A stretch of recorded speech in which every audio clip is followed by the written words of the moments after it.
Hello everyone, myself Narmi Sakya and I welcomes you all at Teach India.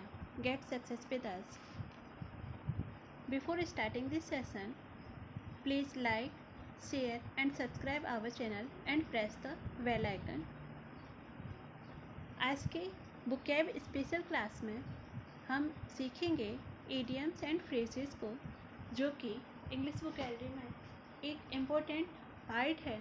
जैसे antonym, synonyms हो गए, one word substitution. इसी तरीके से इडियम्स एंड फ्रेजेस भी अक्सर एग्जामिनेशन में आते हैं।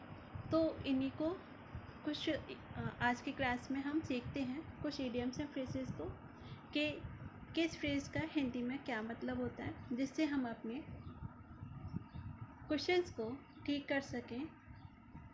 तो लेट्स स्टार्ट टुडेज क्लास। यहाँ पर फर्स्ट है, जो फर्स्ट इडियम है वहाँ ये है एप्पल ऑफ डिस्कॉर्ड। यानी एप्पल ऑफ डिस्कॉर्ड को हम बोलेंगे कि झगड़े की वस्तु।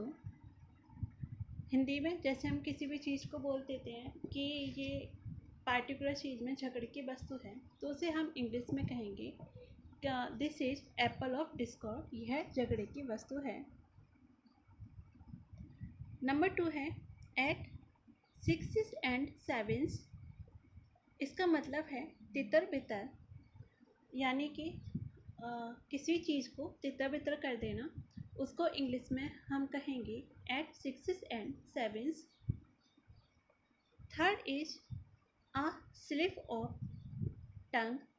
ये बोलने में गलती होना। जब हमसे बोलने में गलती हो जाती है तो इसको हम कहेंगे a slip of tongue.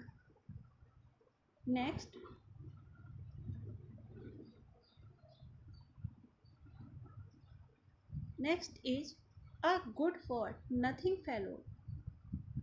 Fourth है हमारा ये है a good for nothing fellow, यानी बेकार आदमी। जब हम को किसी को इंग्लिश में बेकार आदमी बोलना होता है तो हम कहेंगे अ गुड फॉर नथिंग फेलो। दृढ़ विचार, यानी किसी प्रकार की दृढ़ इच्छा जो कि काफ़ी स्ट्रॉन्ग मजबूत है, तो उसे हम कहेंगे एन आयरन विल। यानी एन आयरन विल का मतलब है दृढ़ विचार। Six is a promising youth. A promising youth का हिंदी मतलब है होनहार युवक। अगर इसे एग्जाम्पल के तौर पर कहेंगे कि वह एक होनहार युवक है, सो इंग्लिश में हम इसे कह सकते हैं कि he is a promising youth. वह एक होनहार व्यक्ति है। बढ़ते हैं आगे। तो यहाँ पर 7 है add fuel to the fire, यानी कि आग में घी डालना।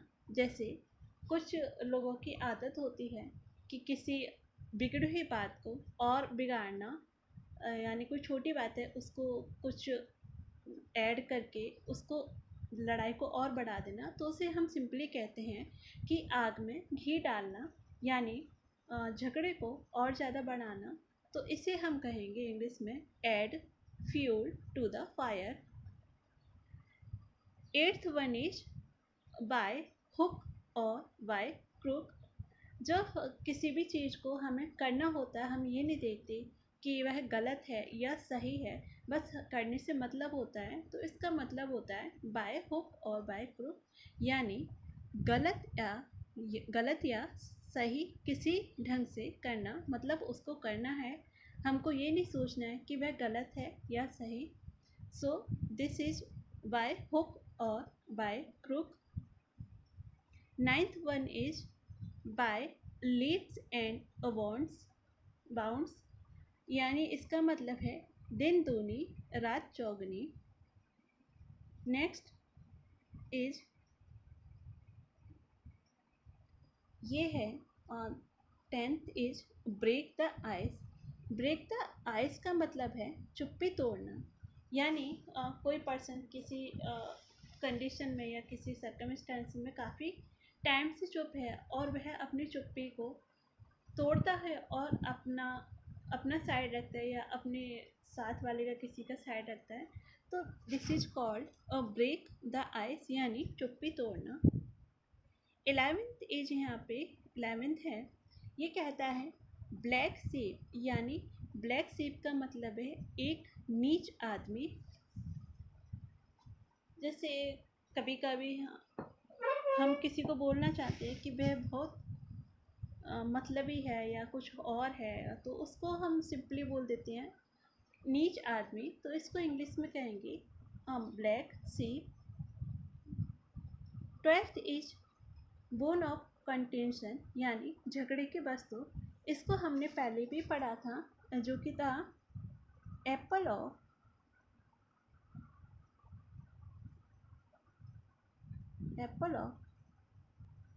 डिस्कॉर्ड।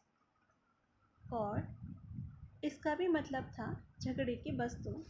तो यह बोन ऑफ कंटेंशन कह सकते हैं या एप्पल ऑफ डिस्कॉर्ड, दोनों का ही मतलब यहाँ पे झगड़े की वस्तु है। इसे एग्जाम्पल तौर पे हम कहें तो कह सकते हैं कि ज़्यादातर घरों में प्रॉपर्टी झगड़े की वस्तु है, यानी प्रॉपर्टी का ज़्यादा से ज़्यादा पाने की इच्छा झगड़े की वस्तु है। तो उसको हम कहेंगे property is like bone of contention to every family. आगे है यहाँ पे number 13। 13 is broad daylight. Broad daylight का मतलब है दिन दहाड़े। जैसे हम बोलते हैं कि दिन दहाड़े चोरी हो गई या दिन दहाड़े किसी का मर्डर हो गया, तो सबके आगे या सबकी आंखों के आगे जिसे हम बोलते हैं दिन दहाड़े, सो इसे हम कहेंगे broad daylight. 14 is crocodile tears, यानी दिखावटी आंसू। कुछ ऐसे हमने देखे हैं कि जो हमको सिर्फ दिखावटी आंसू बहाने होता है, या किसी के इमोशन से कुछ लेना देना नहीं होता है, सिर्फ दिखावे के लिए आंसू निकालते हैं, तो उस कंडीशन को हम कहेंगे crocodile tears. 15 is capital punishment. Capital punishment का अर्थ है यहाँ पर मृत्यु दंड। तो ये थे आज के 15 इडियम्स फ्रेजेस। एक बार फिर से जल्दी से रिपीट करते हैं इनको। तो यहाँ पे फर्स्ट था एप्पल ऑफ डिस्कॉर्ड, यानी झगड़े की वस्तु।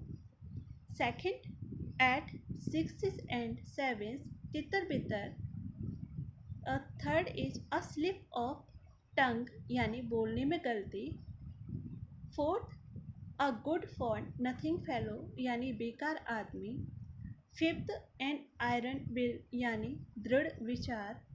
6 अ प्रॉमिसिंग यूथ, यानी होनहार युवक। 7 था हमारा add fuel to the fire, यानी आग में घी डालना। 8 बाय हुक और बाय क्रूक, इसका मतलब है गलत या सही किसी ढंग से करना। 9th bye leaps and bounds, यानी दिन दूनी रात चौगनी। 10th is break the ice, यानी चुप्पी तोड़ना। 11th ब्लैक सीप, यानी नीच आदमी। 12th बोन ऑफ कंटेंशन, यानी झगड़े की वस्तु। 13 इज ब्रॉड डे लाइट, यानी दिन दहाड़े। 14 इज क्रोकोडाइल टीयर्स, यानी दिखावटी आंसू। 15th and last is capital punishment, यानी मृत्यु दंड। So thank you so much and do your best and get your aim with YTH India. Get success with us. Thank you. Take care. Bye bye.